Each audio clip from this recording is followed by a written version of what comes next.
സംസ്ഥാന സ്കൂൾ കലോത്സവത്തിനായി കൊല്ലം ഒരുങ്ങി. കലാമേളകൾക്ക് ഭക്ഷണമൊരുക്കുന്ന പാചക വിദഗ്ധൻ പഴയിടം മോഹനൻ നമ്പൂതിരി ഭക്ഷണശാലയിലെത്തി ക്രമീകരണങ്ങൾ വിലയിരുത്തി. കൊല്ലം നഗരമധ്യത്തിൽ സ്ഥിതി ചെയ്യുന്ന ക്രേവൻ LMS ഹൈസ്കൂളിൽ 25,000 ചതുരശ്ര അടി വിസ്തീർണത്തിലാണ് ഭക്ഷണശാല തയ്യാറാക്കുന്നത്. ഒരു സമയം 2,200-ലധികം പേർക്ക് ഒരുമിച്ചിരുന്ന് ഭക്ഷണം കഴിക്കാം. ഒരു ദിവസം 45,000 പേർക്കാണ് ഭക്ഷണം ഒരുക്കേണ്ടി വരിക. പാചക സംഘത്തിൽ 400ഓളം പേർ ഉണ്ടാകും. മികച്ച രീതിയിൽ തന്നെ ഭക്ഷണം വിതരണം ചെയ്യാൻ സാധിക്കുമെന്ന് ക്രമീകരണങ്ങളിൽ സംതൃപ്തി പ്രകടിപ്പിച്ചുകൊണ്ട് പഴയിടം പറഞ്ഞു.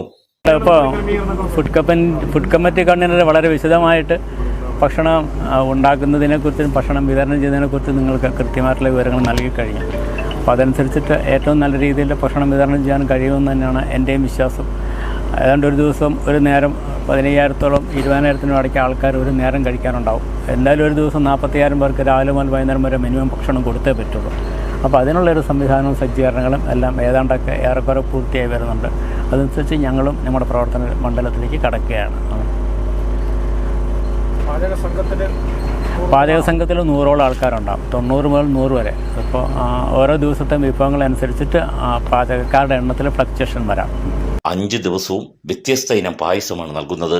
ഇതോടൊപ്പം പഴയിടത്തിൻ്റെ ചില സ്പെഷ്യൽ ഇനങ്ങളും ഉണ്ടാകും. ഭക്ഷണ വിതരണ ഹാളും പാചകപ്പുരയും CCTV ക്യാമറകളുടെ നിരീക്ഷണത്തിലായിരിക്കും. യൂണിഫോം ഇട്ട പോലീസുകാർ ഒഴികെയുള്ളവർക്ക് കൂപ്പൺ നിർബന്ധമാണ്. ന്യൂസ് ബ്യൂറോ, കൊല്ലം.